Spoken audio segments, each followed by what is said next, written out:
My mother died a few days after giving birth to me. I never met her, only saw her through the videos my father kept on his phone. My older brother always resented me and blamed me for her death. I didn't argue. Part of me believed him. It felt like my existence had cost us everything, like she would still be alive if I hadn't been born. I saw it in my father too, or maybe I imagined it.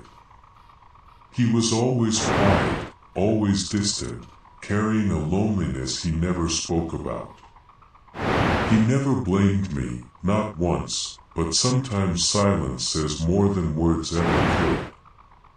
No one ever entered her room. Not my father, not my brother. But I did. Sometimes I would sneak in, just to feel close to her, to pretend if only for a moment that I knew what it felt like to be loved by a mother. The room never changed. Nothing moved. Her presence lingered in the stillness, in the faint scent that clung to the air. But even that began to fade, day by day. I remember thinking that maybe I should stop going in before even that last trace of her disappeared. Eventually, I did. That was 12 years ago. When I turned 17, my father died. Not long after, my brother left. Before he did, he told me I was the poison that killed his parents. I wanted to tell him I was their son too, but the words never came. Tonight, I got drunk and walked into her room. I cursed myself for ever being born, then collapsed onto her bed, staring up at the ceiling. The thoughts came slowly, heavy and quiet. Would my death finally mean something to my brother, or would it be the first time my life meant anything at all? I lay there longer than I should have. There wasn't really anywhere else to go. After a while, I got up and looked around the room. My mother's belongings were still neatly arranged inside her cupboard, untouched, preserved like time had stopped for her alone. Her clothes hung exactly as they did in those videos. I found my parents' wedding album too, every page filled with a kind of happiness that made something twist inside me. Looking at it, I couldn't help but feel that maybe I was never meant to exist, that I was the fracture in something once whole. The curse this house never recovered from. I put the album aside and opened a small safe tucked behind her things. Inside were a few of her most cherished belongings, carefully kept, almost protected. A faint trace of her perfume still lingered. There was a folded hospital bracelet with her name on it, the ink slightly faded. A small diary, its pages filled with neat handwriting lists, reminders, thoughts that ended too soon. A hairbrush with a few strands still caught in it.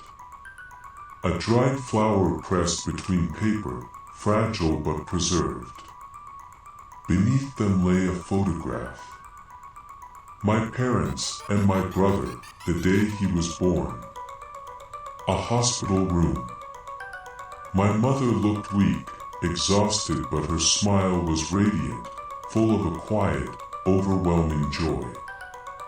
My father stood beside her, smiling too, not just for her, not just for my brother, but for himself. It was a kind of happiness I had never seen in him while he was alive without her. Next to the photograph was her wedding ring, resting in its box. Small, simple, beautiful. There were more things beneath it. A pair of tiny knitted socks unused.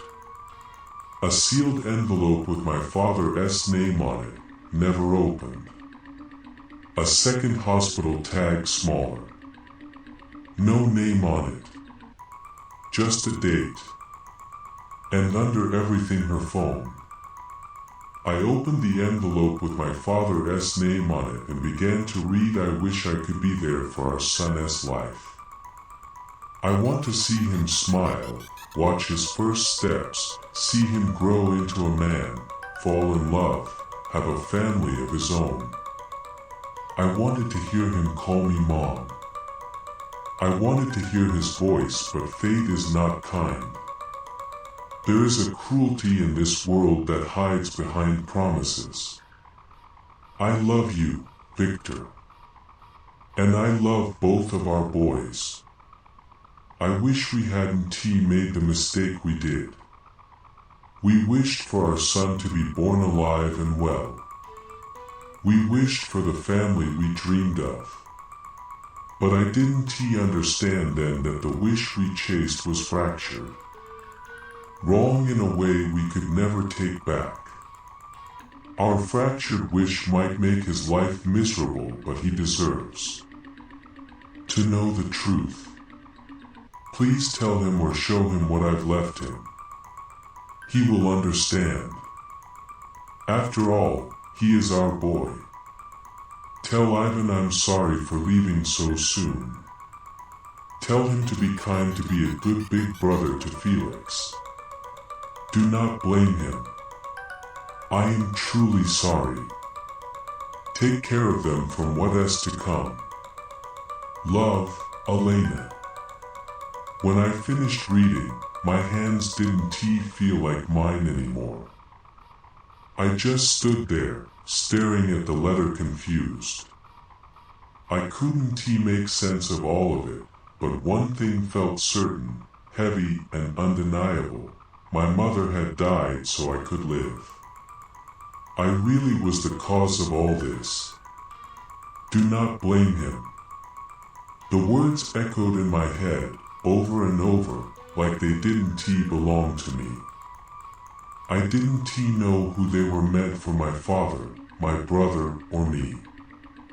And that line about the wish, what had they done? What had they asked for?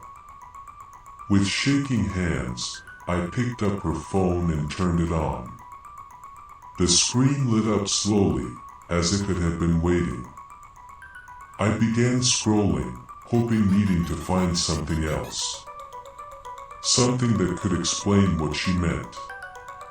The phone was completely empty except for a single video titled Felix. I hesitated, closed my eyes, took a breath. Then I pressed play. The video began in silence. For a few seconds, there was nothing, just darkness, like the camera was still being adjusted. Then a faint rustle. Fabric. Breathing. And then my mother. Alive. She was sitting upright in a hospital bed, pale, drenched in sweat. Her hair clung to her face, her eyes sunken but alert, too alert. The kind of awareness that didn't belong to someone who had just given birth. She looked like she had been there for days, maybe longer. She stared straight into the camera. Victor, I don't know if you'll watch this, or Ivan, or if you'll let Felix watch it. Felix, you deserve to know the truth. You deserve to live without carrying guilt that was never yours.